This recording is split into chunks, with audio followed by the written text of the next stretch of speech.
Good morning. Today is Wednesday. I made it into work. Today is the day of many meetings, so I am getting ready to go to my very first meeting of the day, and I will see you after that meeting. Meeting's over, so now I am gonna go ahead and get ready for the morning. I pretty much have everything ready. Just have to pull up my flip charts from for the day and open up my window curtains. Not that there's a lot of light today because I'm on the inside part of the building, if that makes sense. Like I have the courtyard view, and then it's a cloudy day. I don't know if you guys can see that. Where is it? All right, well, can't see the courtyard view, but anyway, lighting here is awful on any given day. So anyway, we'll make do with what we can. I wanted to show you some brag tags that I'm working on for multiplication, because multiplication is huge in 3rd grade, and to kind of get those students motivated to learning their facts and memorizing them. I mean, aside from like knowing like strategies for getting to the answer, I want to encourage them to like master all their facts before moving to 4th grade. Oh, and here I am rambling, and I just realized I actually have to prep one of the flip charts because I make all my slides on PowerPoint and then I transfer them over. I import them. I try to import them, but I can't. So I have to manually, like, each slide has to like get copied and pasted over to the flip chart. So I'm gonna do that right now. All right, so this is what I do. I make my slides on PowerPoint from home, and then it looks like this when I send it over, because I don't have the same fonts on this computer. So what I do is I convert them to images, and then I guess I copy and paste them on the same slide right here. And then that way I can just like take the entire image. So what I'll do is I'll copy it, and then I will paste it onto a flip chart, and then this is what happens. Like, it's enormous, so I have to like shrink it to size. And I don't know if there are any shortcuts to this. What I did try to do is I tried to import. So there's like a feature here where I think it's, yeah, here it is. It's under File. It says Import. And I've tried that before and it doesn't work.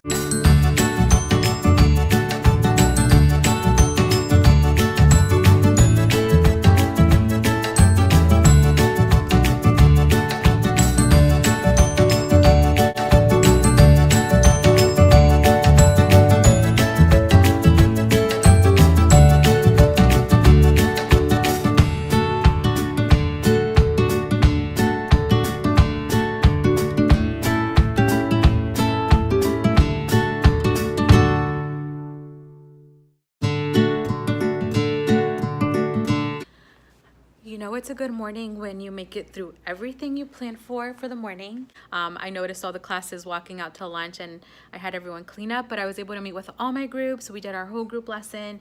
I introduced another activity for Words Their Way. Really good. So now I am on my way to my next meeting, which is going to be longer, so I'll probably check in with you at the end of the day. A little bit earlier than anticipated, which is always good news. I wanted to just take a minute to show you my outfit of the day. Nothing special, no Pinterest needed, just a top that I had. This is like a purple color. I want to say it's more like maroon. It's more of a maroon. It has this mesh lining here at the top, which is pretty unique. Of course, I had to wear a tank underneath because it does fall low. With this 3/4 sleeve length cardigan, which is somewhat on the see-through side, but that's fine. For my hair, I have that elastic headband that I was wearing yesterday, along with these dainty diamond earrings. This is the fun part of my outfit. My shoes are these like cheetah print shoes, or leopard print, whatever you want to call it. I really like the color scheme. I think it goes rather well. And again, here I am with my black pants.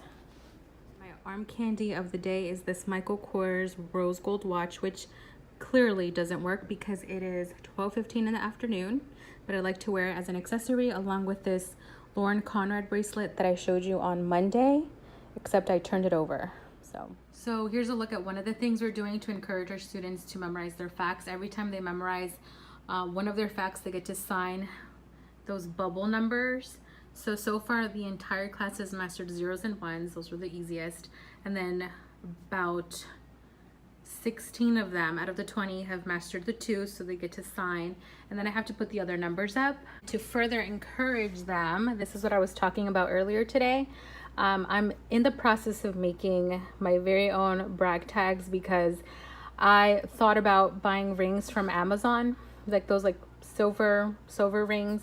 Anyway, so the idea is they'll be able to, like, I'll print these out, cut them out, and laminate them, of course, and then punch holes, and they will insert these into their rings, and they'll keep their rings at their desk, and then they can just take them home at the end of the year. So hopefully this will get them motivated to memorizing their multiplication facts. So in an effort to help them master their facts, inside of these big accordion files, which I also got on Amazon, I'll leave links to these down below, I have the 4 times table, 3 different activities for the 4 times table.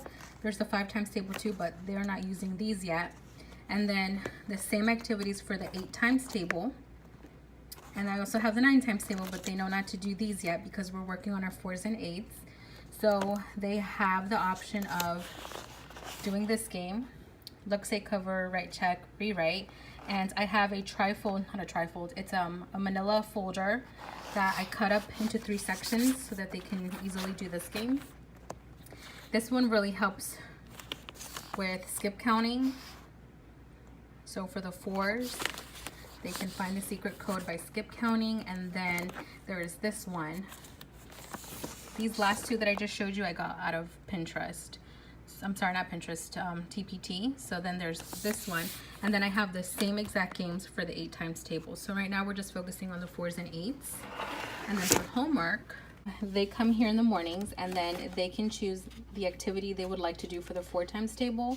The first quiz they're gonna have is gonna be for the 4 times table, and then will be the 8s. So this week for homework, they're practicing the 4 times table. So they can take this activity.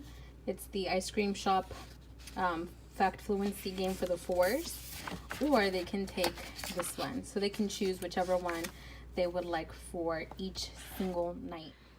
So in my opinion, I feel like the progression is kind of wacky because on the curriculum it has us teach them, what is it? Is it the 0s and the 1s first? I can't remember. 5s and 10s, then 2 4s and 8s, then the 9s, then I believe it's 3, 6, and then the 7s, or it's the last 3, I can't remember the order. But anyways, we've only gotten up to the 4s and the 8s right now, so that's where we are this week. And it tends to be really hard to juggle because I feel like after a certain point the kids start to kind of like range in terms of like which facts they've mastered and which ones they're working on and which ones did I say that already? Which ones they've mastered. So it does get a little messy, but I do have some ways of keeping it organized. So I'm going to show you what I'm going to use to help me organize which students have mastered their facts. I haven't filled this out, but I also have an online version of this. It's an Excel spreadsheet that somebody made at my old school that I'm going to be inserting my data, and I'm going to color code it. But I also like to have a hard copy just in case. So I'll put the student names in these blank boxes, and then I will put the date when they mastered the facts. Just in case like anyone asks, or for data purposes, I need to, like, you know, it might be helpful to know when they mastered certain facts and if there were any gaps in like, or like any wide range of dates where they hadn't mastered any fact. It's just for me, like no one's telling me to fill this out or the Excel sheet, but it's just something that I want to do because I started doing it last year and it worked out nicely. And then in 3rd grade, they only need to master up to the 10s, but just in case, I also put a space for the 11s and 12s for those students who are just ready to move on. So this was a fail. I printed out what the brag tags that I started making, and thankfully I didn't do all the times tables. I just did the 4 times just to, I guess, practice, and my circles are not aligned front and back, so that's gonna be a pain in the butt. So anyways, when I'm done with everything, I'm gonna remove like the black box outlines, and I might like space them out a little more also, since I have to go back and edit them. But I mean, overall I think they're really cute, so I just have to like figure out how to match them side by side, or I mean front to back. I'm just gonna go home and figure that out. But anyways, I am getting ready to go home and call it a day because I'm tired. It's been a long day, so I will see you tomorrow. Bye.